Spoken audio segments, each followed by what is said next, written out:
Kak, aku udah jalan kaki tiap pagi dan sore, makan jam 12, malam nggak makan snack. Udah seminggu lebih kok nggak turun, Kak. Sedih banget. Ini adalah kesalahan fatal kalau misalnya kita mau turunin berat badan, akhirnya kita malah buang-buang waktu. Kita udah capek-capek jalan-jalan keliling kampung, yuk kita samperin tuh RT, RW, tetangga, kita semua samperin. Kenapa pas nimbang, berat badan malah naik atau nggak turun-turun? Teman-teman perbaikin 5 kesalahan ini, teman-teman bakalan dijamin turun dalam seminggu 3-5 kg. Kayak klien gue ini ya, sebulan dia ngelakuin, itu turun sebanyak 9 kg, ataupun satu lagi 10 kg ya. Atau buat yang perempuan ini, dia turun sebanyak 6 kg dan lingkar perutnya turun sebanyak 19 cm.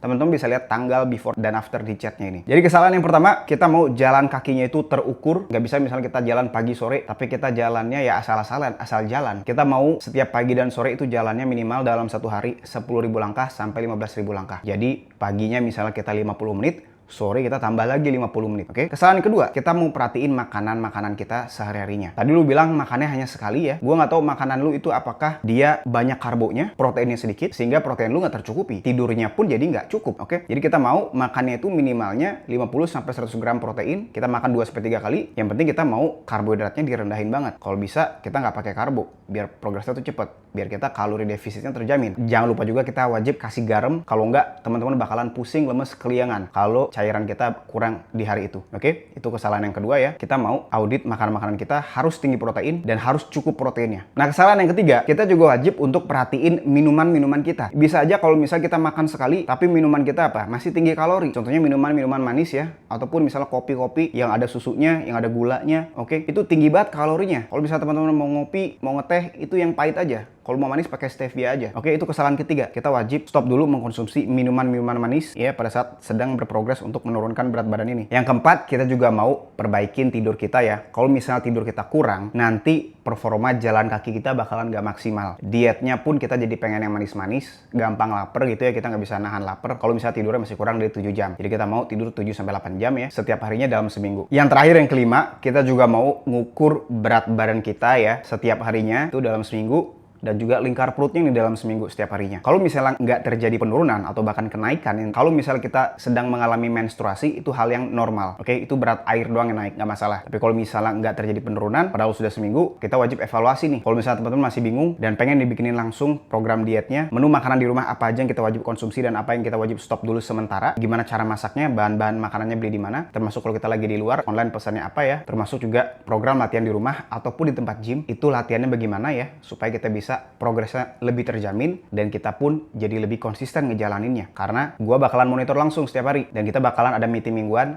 untuk memastikan progresnya itu berhasil. Kalau misalnya teman-teman tertarik, teman-teman bisa langsung daftar aja di link di bio.